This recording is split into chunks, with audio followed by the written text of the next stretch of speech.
Les mitzvot et l'antidépresseur.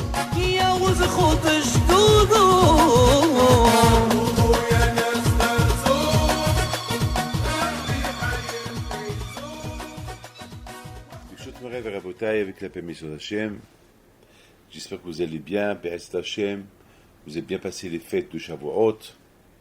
Donc maintenant, on retourne un peu expliquer la paracha de chaque semaine. Dans chaque paracha, il y a quelque chose à apprendre.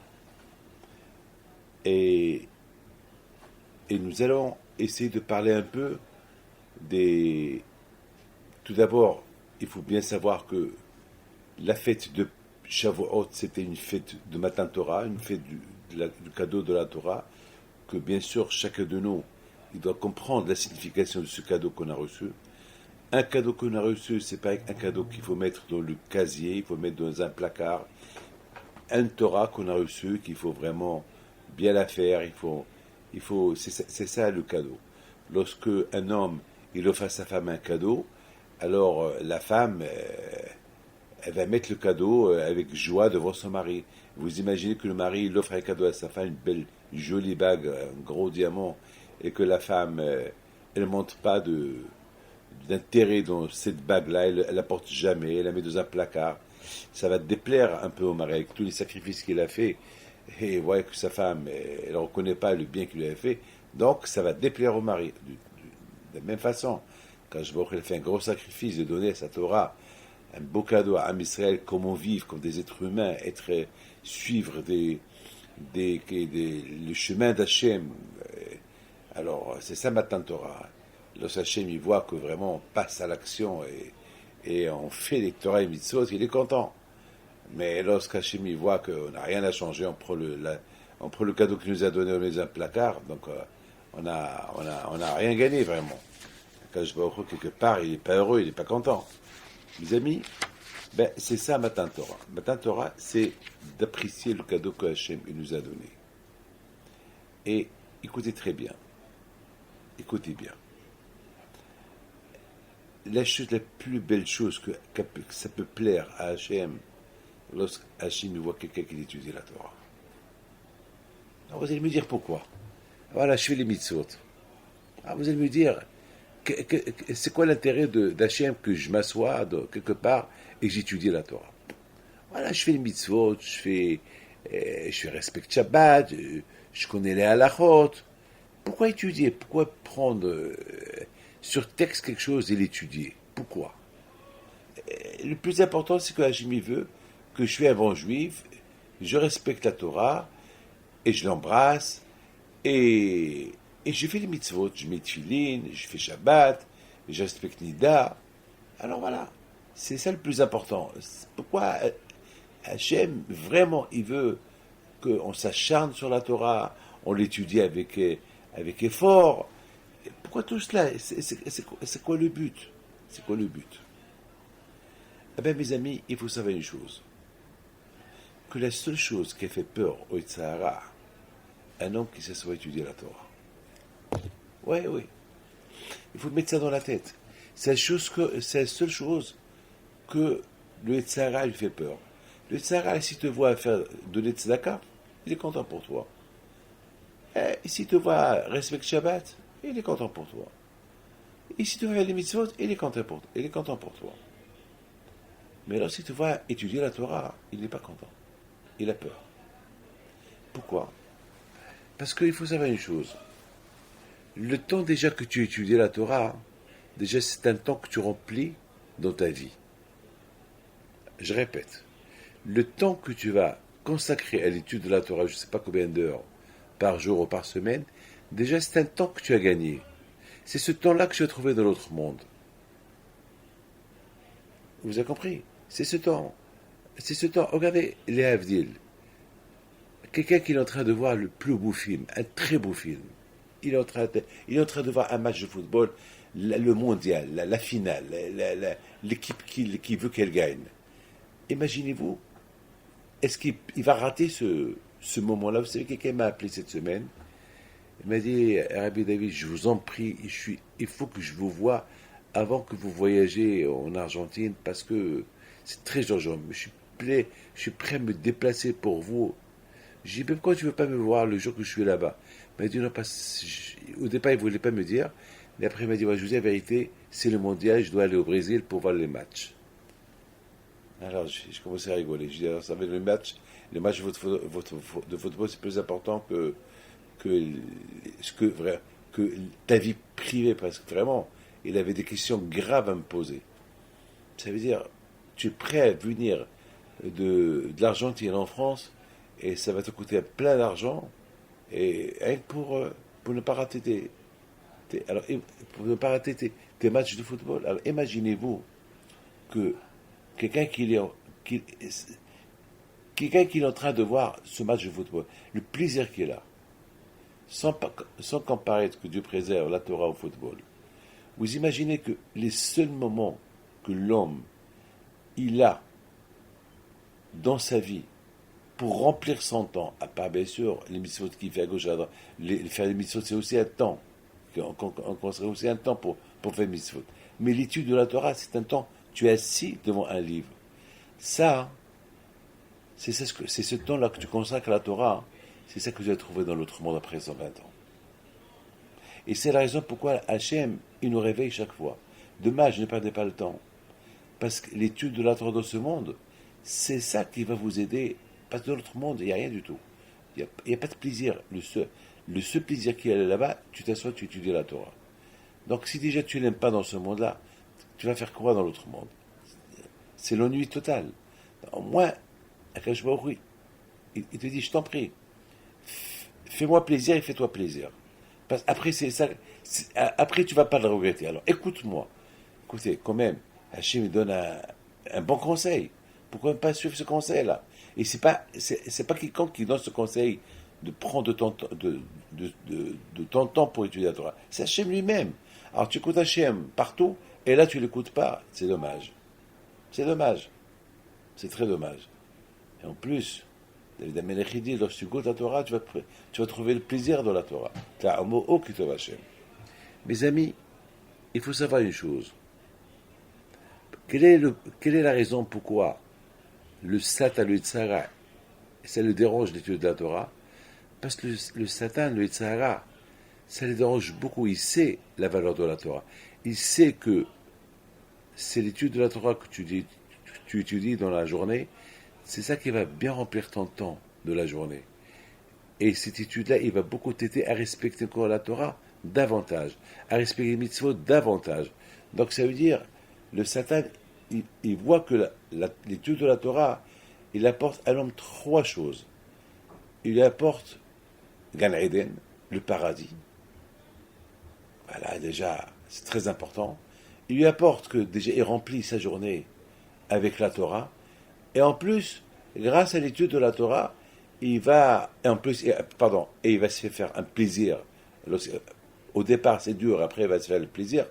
Et la troisième chose, c'est grâce à la Torah que l'homme, il va bien faire les mitzvot. Donc, c'est la raison pourquoi c'est les parachiotes qui entourent la fête de Shavuot, ils sont les suivantes. La paracha Bechokotai, ça veut dire faire de l'effort dans la Torah. La paracha Bamidbar, c'est le désert. C'est quoi le désert? Ça veut dire que il faut rappelle-toi que ce monde-là, c'est un désert, parce que tout ce que tu trouves dans ce monde-là, tu vas pas le trouver là-haut. Donc s'il n'y a pas là-haut, donc c'est comme tu prends une photo, il n'y a pas de film. Donc tu as pris une photo, tu as claqué, tu as pris une photo alors que l'appareil il est vide, il n'y a rien du tout. Dans l'autre monde, il n'y a pas de signe de ce monde.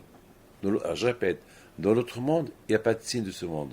L'autre monde, c'est un autre monde. C'est un monde meilleur, beau. Dans ce monde-là, il n'y a rien. Ça vous arrive beaucoup de fois que vous prenez une photo qui n'a pas de batterie ou qui n'a rien du tout, ou bien beaucoup de fois ça m'arrive que je tourne un shiur, je prépare un vidéo, un cours de Torah, et ça n'a pas été branché. Donc j'ai parlé pendant 1 heure en vain, rien du tout. Rien n'a été filmé, rien n'a été enregistré. Justement, ce monde-là, c'est un désert. Par rapport à l'autre monde, ce monde, c'est un désert. Par contre, les bonnes choses, par contre, dans ce monde-là, lorsque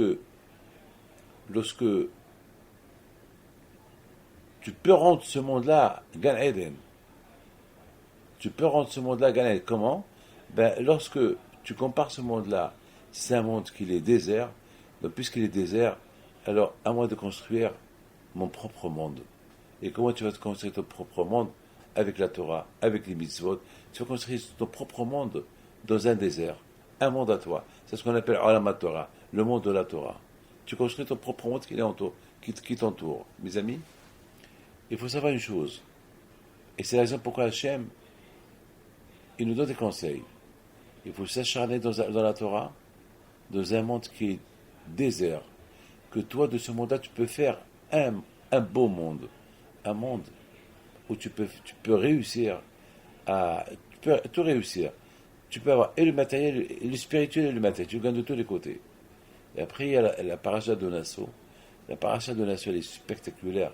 Nassau, c'est la paracha de s'élever. S'élever. S'élever. La paracha de l'inauguration du Mishkan. L'inauguration, ça veut dire, pour s'élever, eh ben, il faut s'acharner dans la Torah.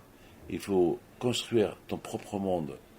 Ce monde qui est désert, tu construis ton propre monde. Et là tu vas t'élever. Et bien sûr, les conséquences de tout cela, eh ben, tu vas inaugurer ton propre corps, qui est Mishkan Hashem, qui est le tabernacle, qui est la résidence d'Hachem.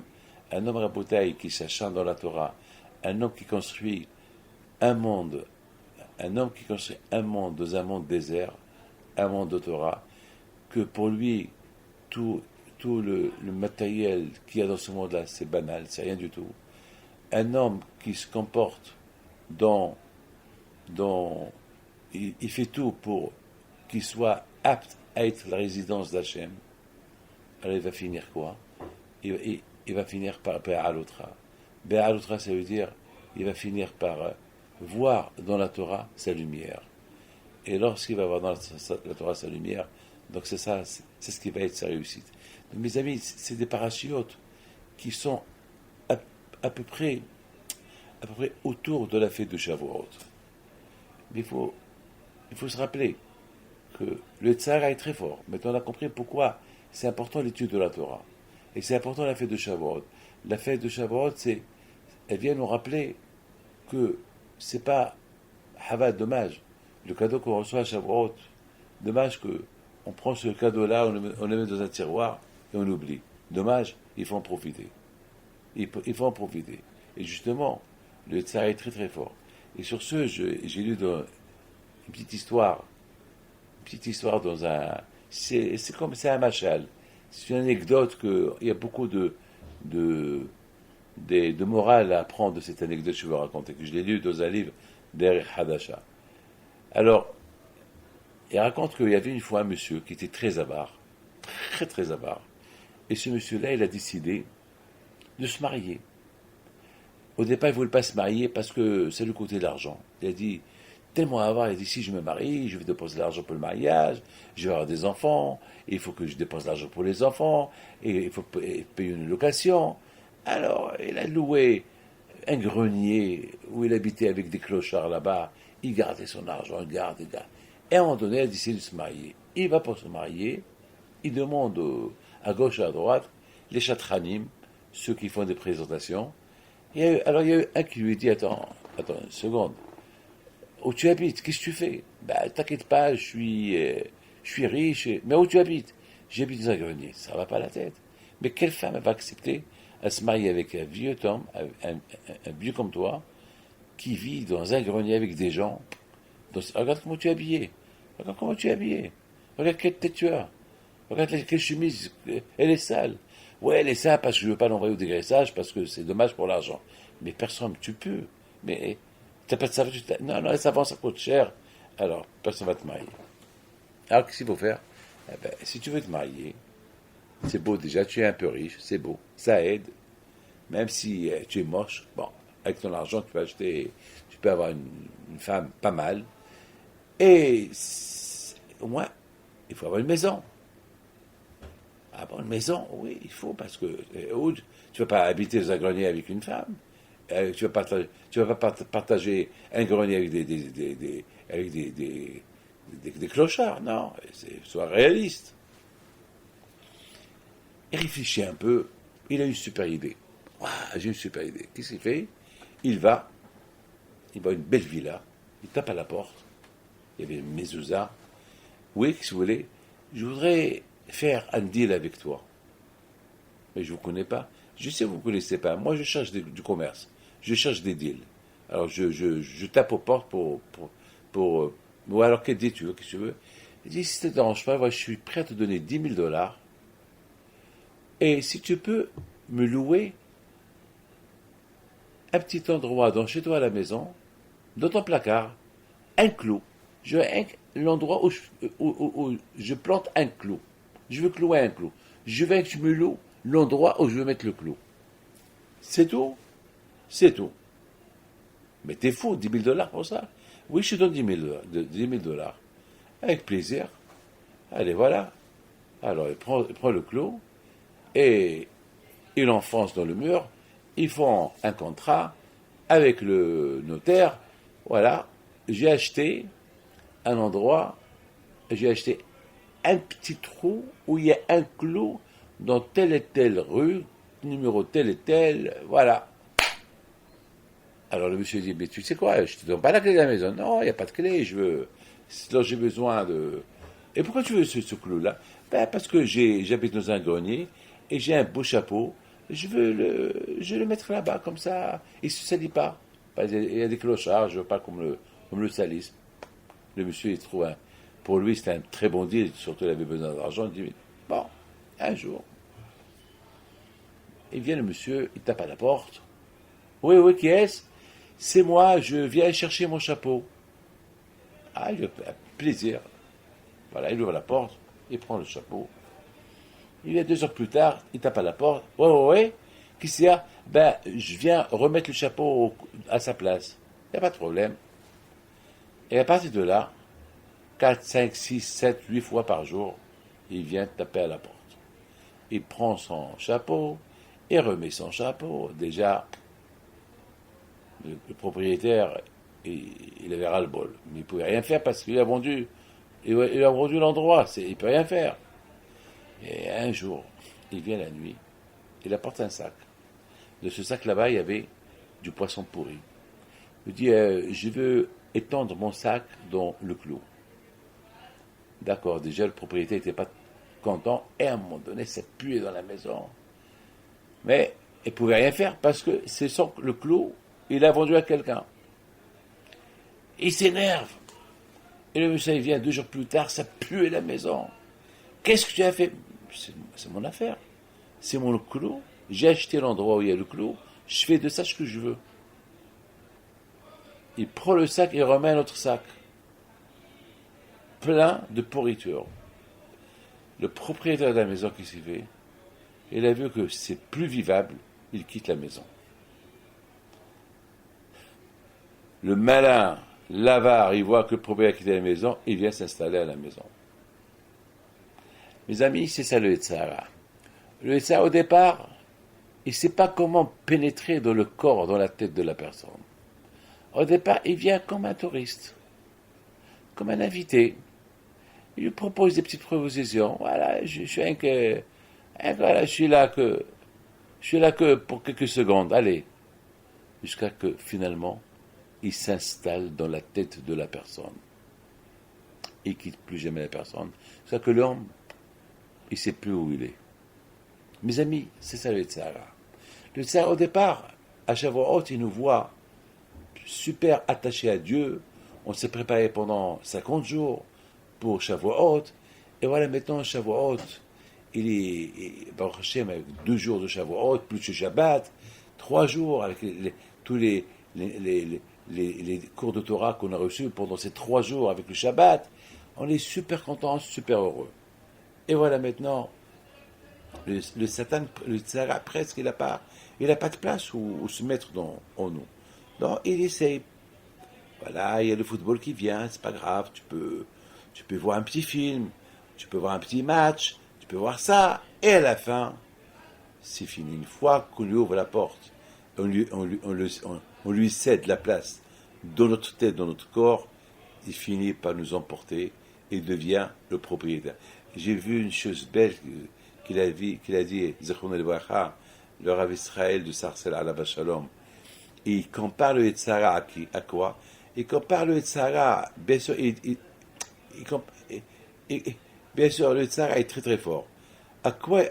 Vous savez, bien sûr, le seul moyen pour faire fuir le Yetzara, c'est l'étude de la Torah. Mais malheureusement, le Yetzara est très très malin, très très malin. Qu'est-ce qu'il fait le Yetzara? Le Yetzara, les gens qui s'y font l'argent, ils disent je vais travailler pour avoir de l'argent pour faire la tzedaka. Le Yetzara, qu'est-ce qu'il fait? Il leur donne beaucoup d'argent.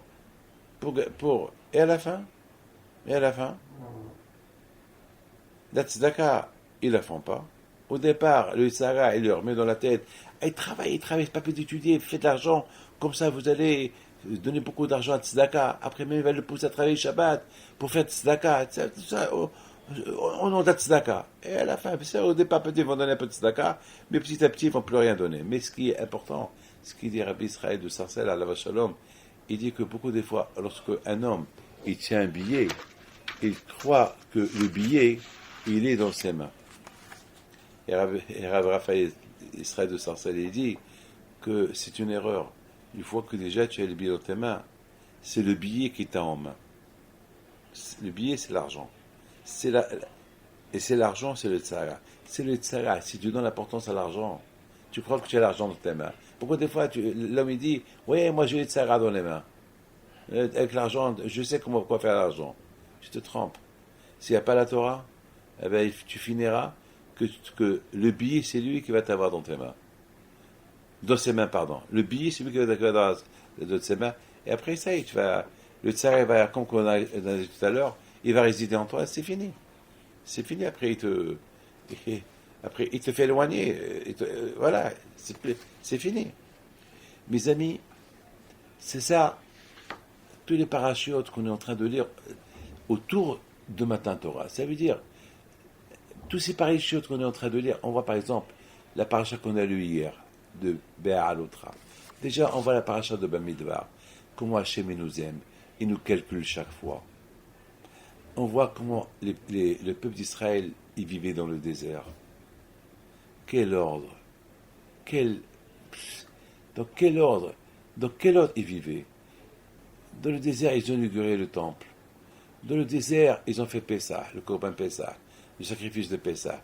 La première fois, ils l'ont fait en Égypte, la deuxième fois dans le désert de Sinaï.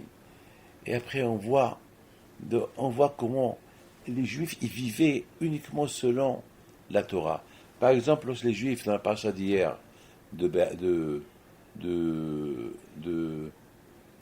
Bé'alotra, on voit la paracha d'hier, par exemple, elle nous parle de les Juifs, ils ont fait le sacrifice de Pessah dans le désert, et voilà les impurs, les Juifs qui étaient impurs, qu'eux, ils n'ont pas le droit de faire le sacrifice de Pessah, ils avaient de la peine. Ils viennent chez Moshe, ils disent à Moshe, alors, c'est pas de notre faute si on est impur. Alors pourquoi on ne peut pas faire le Korban Pessah, le sacrifice de Pessah? Il leur a dit, ben c'est super, vous avez bien demandé. Alors je vais demander à Kadosh Baruch Hu. Je vais demander à Kadosh Baruch Hu qu'est-ce qu'il pense. Alors Sachim, il a vu que ces Juifs-là, qui étaient impurs et qui ne peuvent pas faire le sacrifice de Pessah, ils demandent une réparation. Alors Hachem leur donne une chance. Bon, ceux qui sont impurs et qui n'ont pas fait le sacrifice de Pessah le 15 Nissan, ils peuvent le faire le 15 Siva, le 15 Iyar, un mois plus tard. Voilà, ils ont gagné. Vous imaginez? Ça veut dire que ils cherchaient à faire des mitzvot. Et dans cette même paracha, on voit comment les Juifs ils voyageaient avec l'ordre d'Hachem. C'est la folie. Est-ce que la Torah avait besoin de nous écrire comment les Juifs ils déménageaient d'un endroit à l'autre dans le désert? C'est dommage. La Torah elle pouvait nous écrire autre chose que ça, des choses plus importantes. Qu'est-ce que la Torah va nous écrire? Voilà. il va nous dire comment chaque tribu et tribu, il a démarré de l'endroit où il a campé. Pourquoi la Torah ne dit pas et les 12 tribus et tout le peuple d'Israël ont démarré du mont Sinaï pour aller à tel et tel endroit. C'est tout. Non, la Torah, elle nous dit, elle dicte, elle répète. Chaque tribu et son prince. Et après, comment le Shevet Lévi, il s'est préparé pour partir. Pourquoi on a besoin de tout ça? Que la Torah nous dit, en résumé, les Juifs, ils ont quitté tel endroit et ils sont partis. Et les Lévi'im, avec le tabernacle, ils ont tout plié, ils ont tout ramassé et ils suivent les Bnei Israël. C'est tout. C'est tout. Pourquoi parler? Pourquoi trop parler? Pourquoi la Torah, elle va détailler chaque nom? Pourquoi? Comme par exemple la paracha de la semaine dernière, Nassau. La paracha là-bas, elle nous parle beaucoup des 12 tribus et les sacrifices qu'ils ont fait. Alors que c'était le même sacrifice, alors que la Torah, elle aurait pu nous dire, les 12 tribus ont fait le même sacrifice pour inaugurer le temple. Non, la Torah, elle a écrit 3-4 pages avec le nom de chaque tribu, qu'est-ce qu'il a sacrifié. Et encore, et tribu telle et telle, elle a sacrifié le même sacrifice que ceux qu'ils ont fait hier. En plus, pourquoi Hachem n'a pas voulu que tous les 12 tribus, ils font le même sacrifice, le même jour? Pourquoi à chacun, on lui a donné un jour? Pendant 12 jours de sacrifice, 12 jours d'inauguration du temple. Pourquoi 12 jours? Un seul jour. Suffit pour tout le monde. Pourquoi? Où est le mal? Et la Torah va dire, voilà, les 12 tribus, ils ont fait le même sacrifice. Et elle va nous dire quel sacrifice elle a fait. Et on voit que la Torah, elle détaille, elle parle. Mes amis, il faut savoir une chose. Croyez-moi. De là, on voit combien Akadosh Baruch Hu nous aime. De là, on voit combien, chez Akadosh Baruch Hu, l'importance du peuple de Am Israël est tellement important pour lui qu'il préfère mentionner chaque pas qu'ils font dans la Torah que d'écrire dans la Torah des mitzvot qu'il faut faire. C'est la folie. Pourquoi? Parce que pour Hachem, le peuple d'Israël, si Hachem il leur donne pas l'importance, alors comment Hachem, c'est important pour lui que les bénis Israël, ils se réveillent, ils voient combien Kadosh Baruch Hu leur donne l'importance, comme ça eux aussi ils vont donner l'importance à Kadosh Baruch Hu, à l'étude de la Torah. Parce que n'oubliez pas que dans la paracha d'hier de Be'alotra, on parle le départ des Juifs de Sinaï. N'oubliez pas ça. N'oubliez pas que une fois qu'ils ont inauguré le Mishkan, et une fois qu'ils ont inauguré le Mishkan, ça y est, ils sont tous partis. Ils sont partis. Donc c'est important pour les Juifs de partir du mont Sinaï, là où ils ont reçu la Torah, avec une idée. Quelle idée? Combien Hachem nous aime. Non seulement combien il nous aime, à tel point que dans la Torah, au lieu d'écrire en raccourcir combien ce qu'ils ont fait, comment ils ont inauguré le temple, la Torah, elle écrit chaque tribu et tribu ce qu'il a fait. En plus, lorsqu'on a quitté le mont Sinaï, la Torah, elle écrit exactement chaque tribu et tribu comment il a déménagé et comment il est parti. Et avec le nom, etc., etc. Alors, ce juif, il voit combien Hachem, il aime, à tel point qu'il est prêt à... Il le met tellement... il lui donne l'importance qu'il écrit dans la Torah toute sa vie, même son déplacement, même comment il a inauguré, alors qu'Hachem il aurait pu écrire tout ça avec Bikitsur, en résumé. La Torah, elle détaille. Waouh, c'est comme ça, Hachem lui-même. Waouh. Vous savez, mes amis, c'est la raison pourquoi la Torah, dans la paracha de Bamidbar, la Torah déjà, elle nous montre, elle écrit. Hachem il demande à Moshe Rabbeinu, calcule-les, compte-les, je veux savoir combien ils sont. C'est comme quelqu'un qui, Rachid dit, Mishum Hibbatan, tellement qu'Hachem, il nous aime, il aime Am Israël, il les compte. Mes amis, c'est important pour vous de savoir que dans le Parashat Bamidbar, il nous compte parce qu'il nous aime. De Parashat Nasso, Akadosh Baruch Hu, il compte le Shevet Lévi seul parce qu'il aime. Et après, il compte, pas il compte, il écrit dans la Torah, tribu et tribu, et le sacrifice qu'ils ont fait pour l'inauguration du tabernacle. Avec détail et détail et détail. Waouh, pourquoi tout ça? Pour te montrer combien il t'aime. Et après, même le déplacement des Juifs du Mont Sinaï pour partir maintenant en Israël, du Mont Sinaï, encore là Hachem, encore là Hachem, il dit à Moshe Rabbeinu, voilà comment ils vont débarrer, voilà comment ils vont commencer le voyage du Mont Sinaï à là où on va aller. Elle attend encore, elle redonne le nom de chaque tribu, de chaque chef de tribu, et chaque tribu comme il est parti. C'est important pour le peuple juif de savoir combien on est aimé, combien on est calculé, et combien d'importance il nous donne. Et pourquoi tout cela? Comme ça, nous aussi on donne l'importance à Akadosh Baruch Hu. Akadosh Baruch Hu, il nous montre combien il nous aime, comme ça nous aussi on doit l'aimer autant que lui nous aime. À tel point que le Zohar Kadosh dit que si les Juifs pouvaient savoir combien Hachem il aime, de la rue il va commencer à danser et à chanter. C'est-à-dire qu'il pouvait imaginer combien Akadosh Baruch Hu il aime.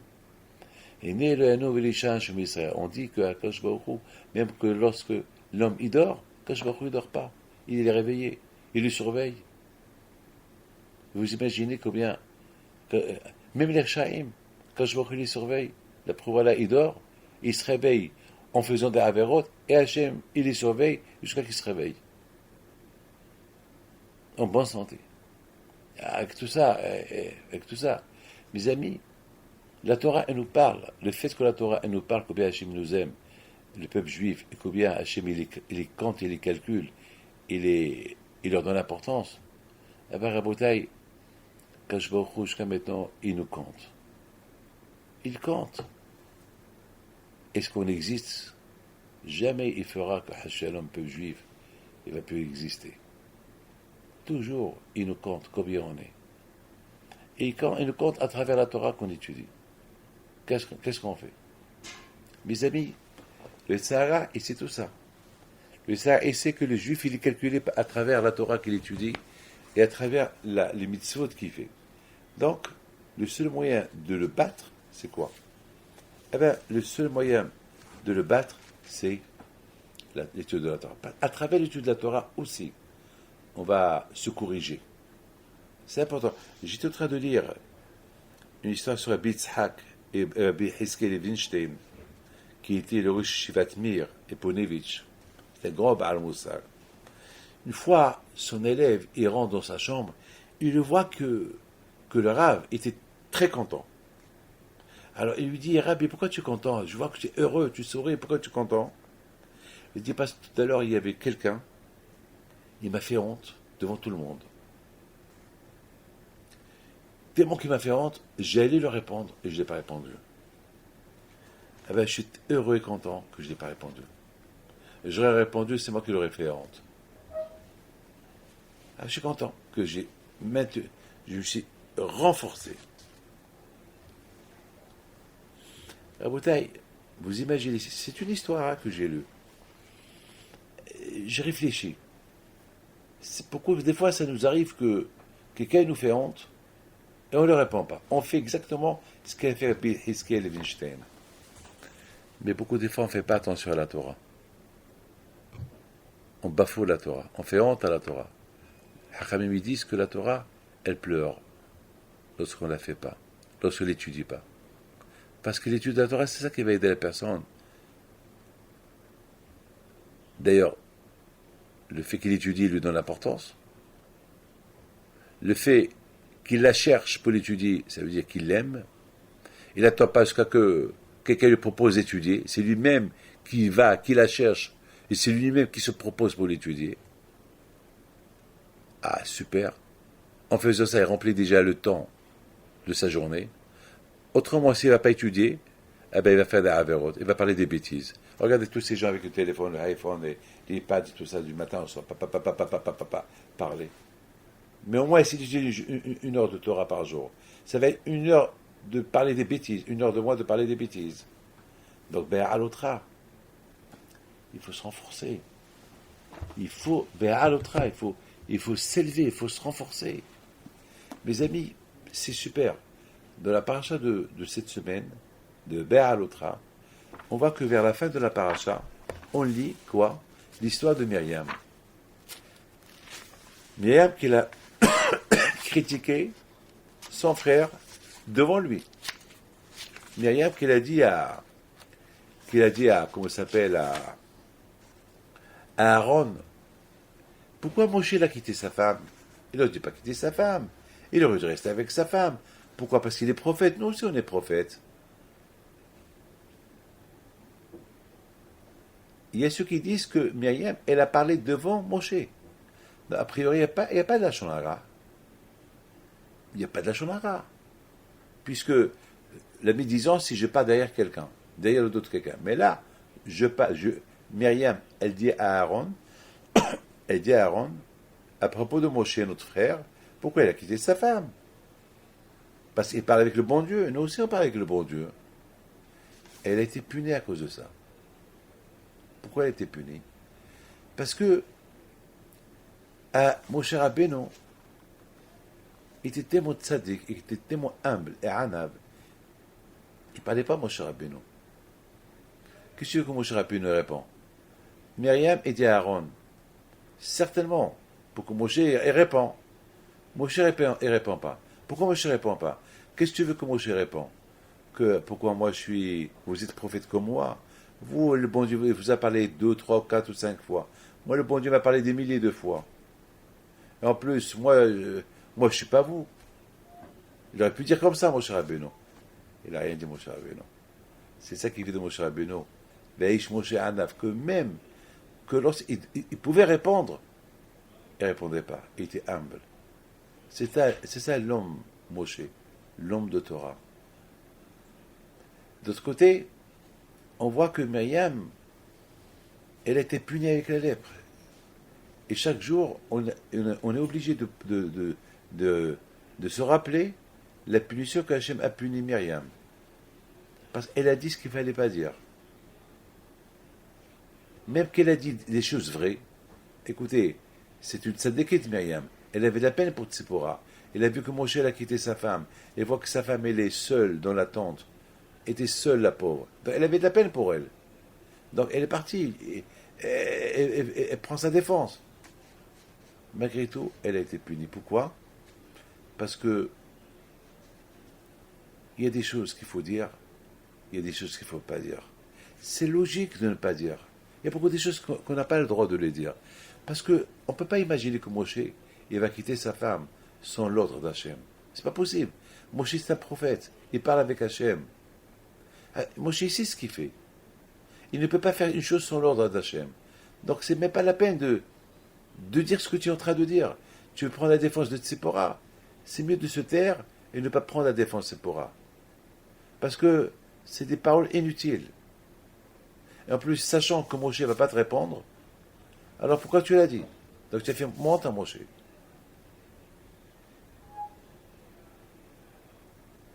Donc vous voyez mes amis que, regardez, et justement la Torah, elle veut qu'on se rappelle de ça tout le temps.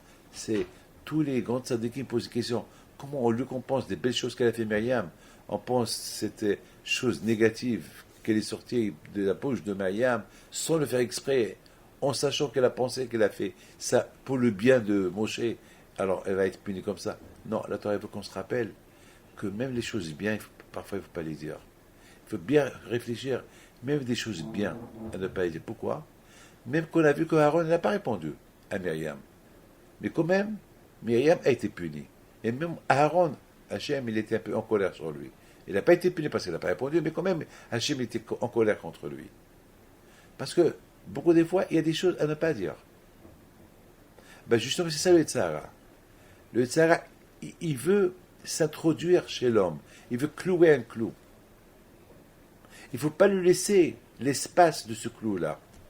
Il n'a rien cloué. Parce que le Yetzirah est très très fort. Il essaye de trouver un espace dans le corps de l'homme, dans la tête, dans le cœur, pour clouer un clou, pour mettre son chapeau là, pour avoir accès. Il ne faut pas lui donner.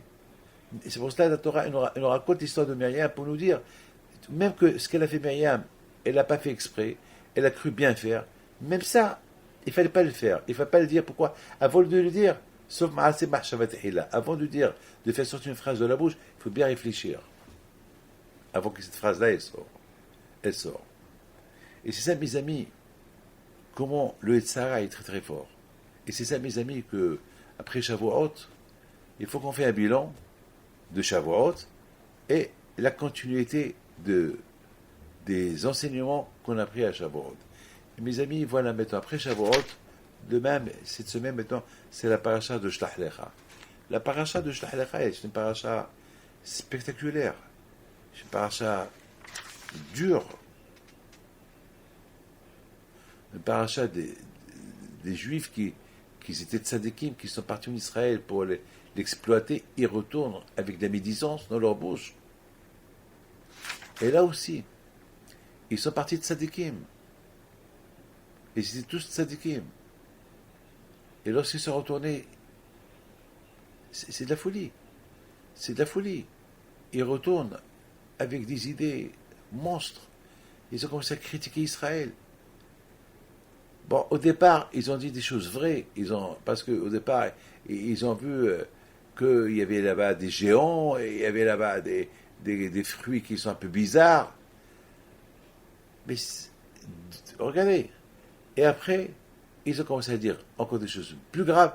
Et après, ils ont voulu tuer Moshe Rabbeinu. Et après, ils ont commencé à se révolter contre le bon Dieu.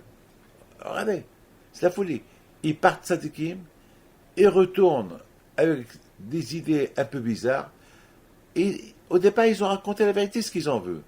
Mais cette vérité-là, il ne fallait pas la raconter.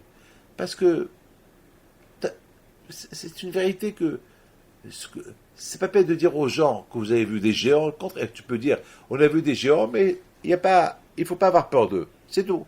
Mais eux, ils ont dit, on a vu des géants, de ça, on a vu des fruits, voilà, ils sont un peu bizarres. Et de là, c'est comme ça que le Satan il commence. Le Satan, il cherche à clouer un clou. Il cherche à avoir un espace, à s'introduire dans le corps de la personne, faire un espace dans le corps de la personne, et après il va être le propriétaire de la personne, comme on a vu ces miracles, les explorateurs qui ont espionné la terre de Canaan. À la fin, ils ont commencé par des choses qu'il ne fallait pas dire, et à la fin, voilà, ils ont été entraînés à dire des choses. Ils ont même dit que les géants là-bas, ils sont plus forts que le bon Dieu. C'est de la folie. La folie. Et imaginez-vous, c'est pour ça Rashi, il dit une chose extraordinaire. Rashi dit, ces Rechaim là, au lieu qu'ils apprennent, parce que Myriam, elle a dit un peu de la médisance, et sans faire exprès, sur Moshe Rabbeinu, et devant Moshe Rabbeinu, et parce qu'elle n'a pas réfléchi bien avant qu'elle dise ce qu'elle a dit, elle a été punie par la lèpre. La plus forte raison que eux, ces espions-là, au lieu qu'ils apprennent la punition qu'a été punie Myriam, pour eux, ils ne parlent pas du mal, eux, ils ont commencé à parler du mal. Attends, beaucoup de fois, Hachem, il nous montre la punition de quelqu'un pour que nous, on fait attention à ne pas faire pareil. On dit, ah, lui, il a fait ça, il a été puni, alors il faut faire attention. En plus, il n'a même pas fait ce que moi, je vais faire maintenant. Il a fait moins. Ah, allez. Et eux, ils n'ont pas fait attention. C'est la raison pour laquelle la Torah, elle a écrit l'histoire de Myriam. Parce que l'histoire de Myriam est importante. Le Yetzirah, il veut s'introduire, il veut clouer un clou. Parce que Myriam, maintenant, elle a dit ce qu'elle a dit. Si Hachem, il n'aurait pas apparu, il dit à Myriam, stop. Ben, peut-être Myriam, il aurait dit autre chose. Qui sait? Ou peut-être les Juifs, ils vont construire une médisance sur Moshe énorme. Par rapport à ce qu'elle a dit, peut-être, ils vont même dire que Moshe, peut-être, Moshe, que Dieu présent, il fait des choses pas bien parce qu'il a quitté sa femme. C'est des choses à ne pas dire. Alors, c'est grave. Alors, c'est la raison pourquoi la Torah, elle nous rappelle, faites attention à ce qui sort de votre bouche, même une chose, même une chose qui est vraie, peut-être d'autres personnes vont. D'ailleurs, Hafez Haïm, il dit, c'est interdit de faire des éloges sur quelqu'un devant quelqu'un qui n'aime pas. Parce que celui qui n'aime pas le monsieur sur qui tu es en train de faire des éloges, bien sûr qu'il va commencer à critiquer. Alors, c'est mieux de se taire. Dans la bouteille de cette paracha, on apprend, il ne faut pas de faire que, au lieu que les Meraglim, les espions qui ne sont pas espionnés Israël, au lieu qu'ils fassent attention à ce qui va sortir de leur bouche, qu'ils prennent exemple de Myriam, parce que Myriam, même qu'elle a dit des choses vraies, elle a été punie. Et le bon Dieu, il l'a punie gravement pour qu'on se rappelle que il faut bien faire attention à ce qui sort de la bouche. Eux, ils font le contraire. Ben justement, c'est ce que les tsars arrivent. Ben, Rabotai, je termine. On dit la Torah Magina Matsule. La Torah, elle protège. La Torah, lorsqu'un homme étudie la Torah, comme on l'a dit tout à l'heure, il remplit son temps avec la Torah, elle va l'aider à bâtir son monde dans l'autre monde, avoir une place là-haut. Et, grâce à la Torah qu'il étudie, il va bâtir son monde dans ce monde-là, qui va être un monde à lui, un monde de la Torah. C'est-à-dire que entre vous et moi, ce monde-là, c'est un monde désert. Il n'y a rien. C'est la jungle. Chacun il vole à l'autre, chacun il tue l'autre, chacun il critique l'autre. Et il n'y a que la Torah. La Torah, elle te rend, elle te construit ton monde dans le monde. Et tu construis toi-même tes immeubles, et ta ville, et tout, à travers la Torah. Et la Torah va t'aider à ne pas donner accès au Yitzhara de s'introduire en toi et clouer un clou.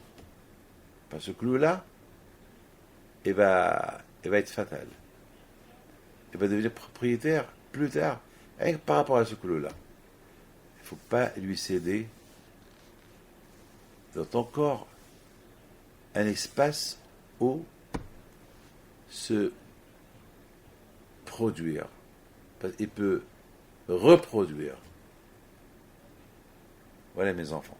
C'est ça la paracha, comme on explique ces parachutes-là, autour de la paracha de Shlach Lecha. Que le bon Dieu protège, je vous donne à vous tous la santé et bracha v'atzlacha.